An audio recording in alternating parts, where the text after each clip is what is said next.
Bonjour et merci d'être fidèle à notre rendez-vous quotidien. Nous fêtons aujourd'hui Notre-Dame du Rosaire. Samedi dernier, avec les enfants de l'éveil à la foi des petits, nous découvrions que l'Église était à la fois un bâtiment et une communauté. Nous savons que Dieu ne se laisse pas enfermer dans un bâtiment, aussi beau soit-il. Aucun temple de pierre ne peut retenir le Seigneur.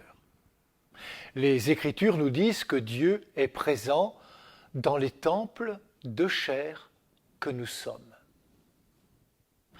Pour signifier cette présence de Dieu dans nos vies, nous tracions avec les enfants de l'éveil à la foi le beau signe de la croix.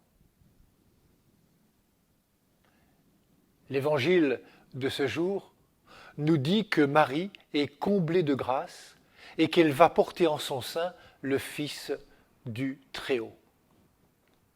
Oui, c'est en nous que se tient le Seigneur.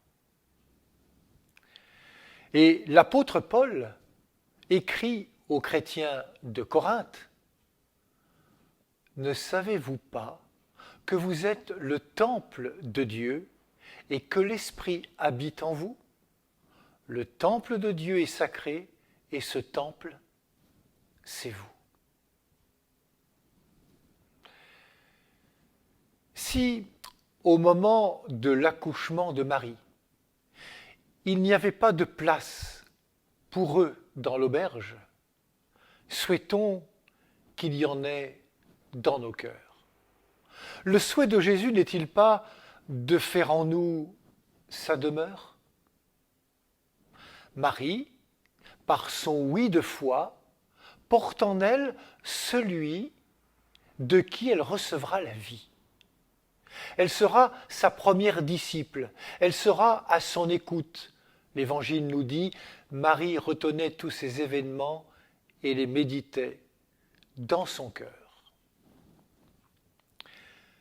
La prière du rosaire, qui est la prière toute simple du chapelet, nous permet de méditer sur l'accueil du mystère de Dieu qui touche et rejoint nos vies comme il a touché de manière toute particulière Marie de Nazareth, la maman de Jésus.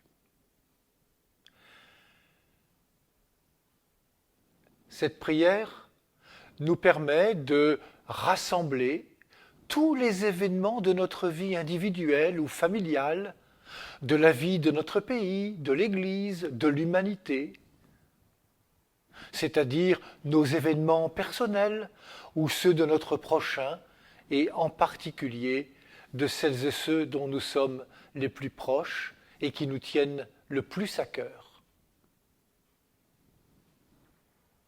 Je vous souhaite une bonne fin de journée. Prenez bien soin de vous et des autres.